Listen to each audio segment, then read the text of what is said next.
Here we go. This is Charlie König, actually Karl Friedrich König. It's interesting to note that on this trip in 2013, he was 89 years old and had just had a hip replacement surgery. Since 2010, this is what Charlie and I have done.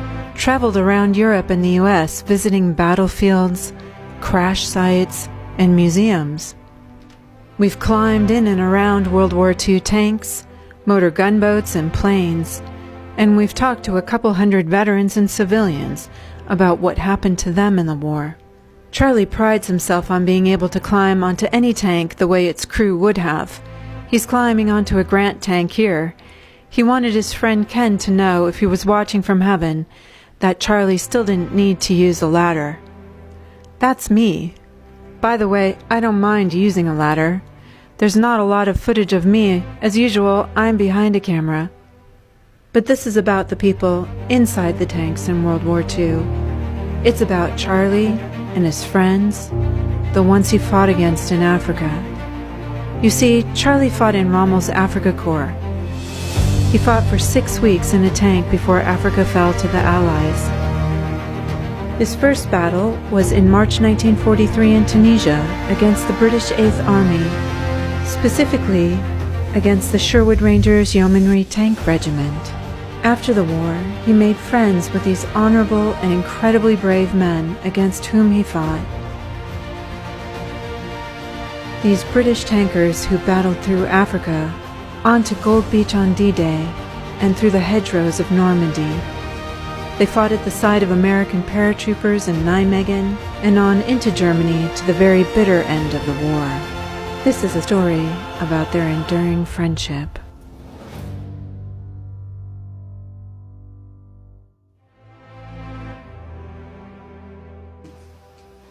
What's your full name? John Douglas Semken.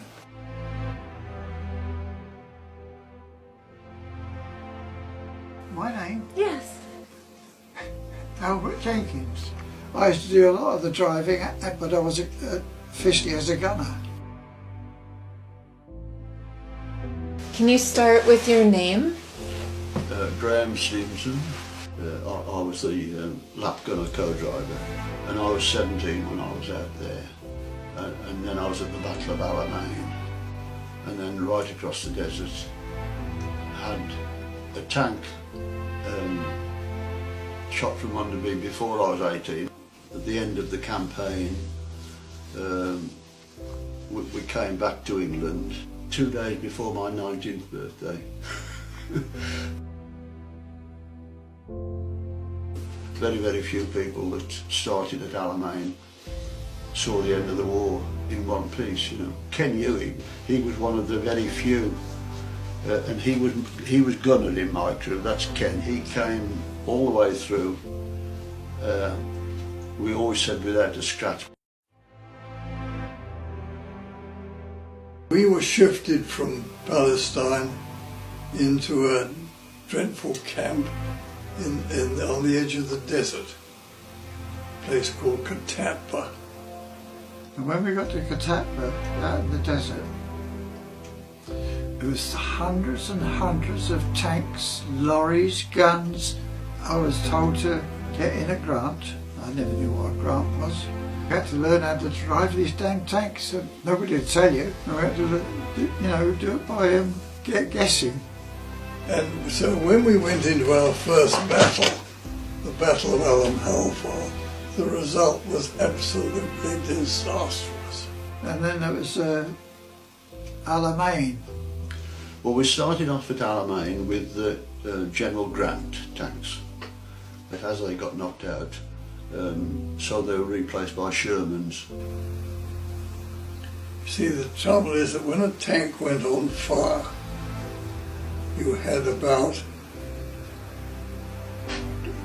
20 seconds to get out, and unless you got clear of the tank by then a Grant would blow up.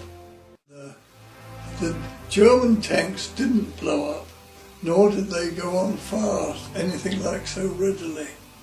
In fact, your tanks were much, much better. Well, they do get on fire.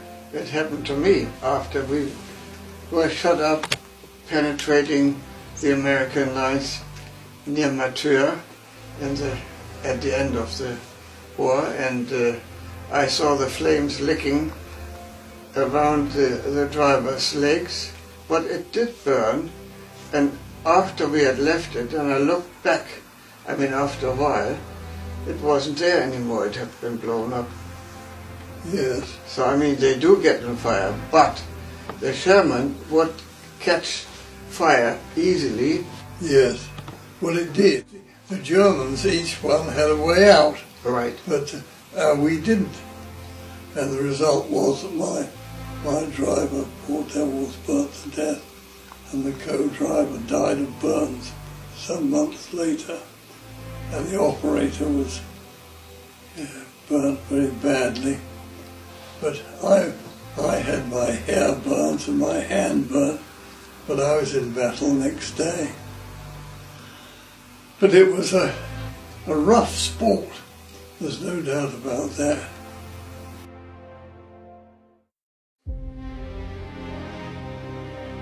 In the end, we emerged from the Battle of Alamein successfully, and from then on, I just don't know how the Germans stood it.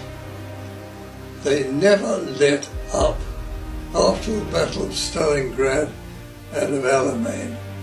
The Germans never won a victory.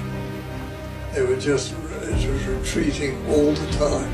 And yet they never gave up. We had people killed in the last week of the war. The Germans simply never surrendered. Their guts was beyond belief.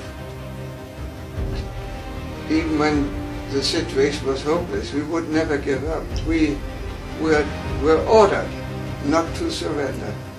And Yes. we had to fight till the last, and I was doing this. My lieutenant was one of the bravest I can imagine, you know. And even though we knew that the case was lost, we were still in a fighting mood because we had to be. When the tank blew up and we had bailed out, you know, at one point he says, "Oh, there's a machine gun nest, you know. We are gonna take that." You know, in the middle of the American battle line,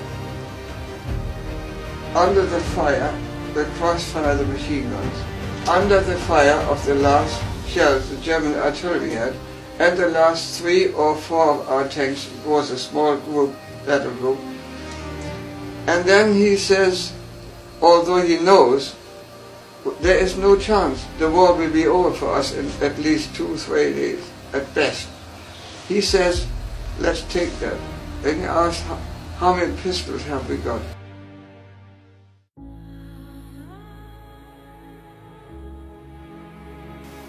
I don't know what it's like to be defeated and discover that those dreadful things have been happening. I mean, some of the things down under Hitler were really quite dreadful, and they didn't know about it, but they know about it now, and I think that it's must be very terrible. Bad enough, I must say, when you've won, but when you've lost, the casualties you suffer, all the rest of it must be dreadful.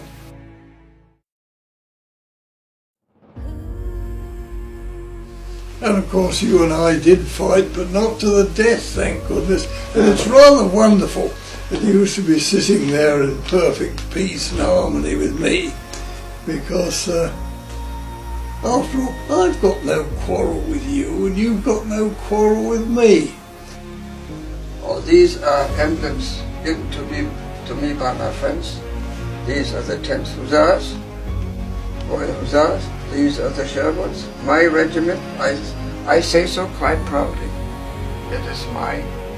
These are my friends. It is my conviction that I belong to them. Twice he looks. How do you feel about having a German as an honorary member of the Sherwood Rangers? I don't mind at all. Why not? Why don't you mind? Why not? Obviously, we're all doing what we were supposed to have done. Obviously, he fought for his country and I fought for mine. Unfortunately, he lost. But there's no reason why we still can't be friends. Just no animosity whatsoever. He was a soldier, he was on the other side, but his soldier had finished. And that was it, you know. And how do you feel about having Charlie as an honorable member of your regiment? Well, we're delighted to have him.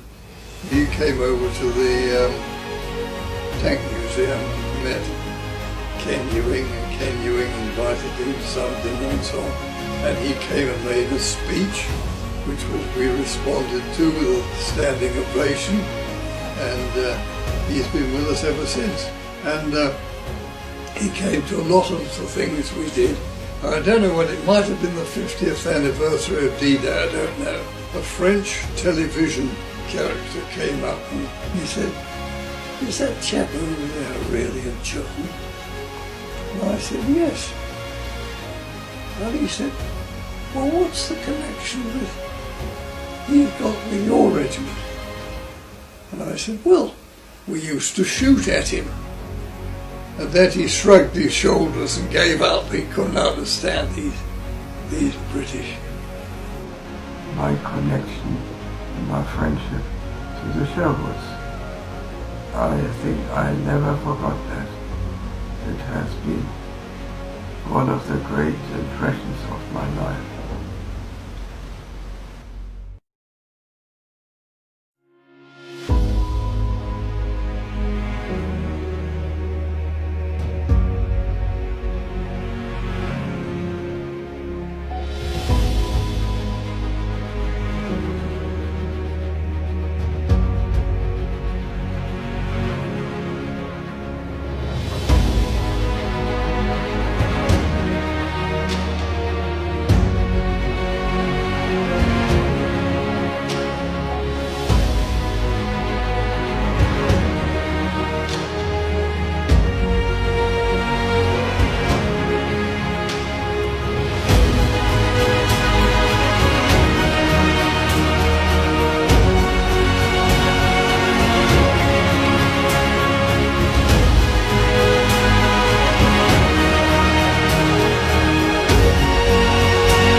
Please keep coming. Yeah. Keep coming, Karl. I You'll do always my be best. welcome. Yes. Always be welcome.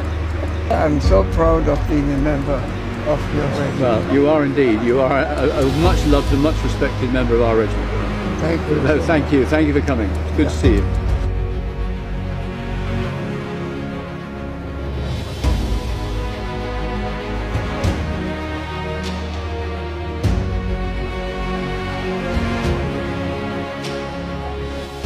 As a medic, we took care of any number of German soldiers that were wounded, some very seriously wounded, and we evacuated them through our regular channels.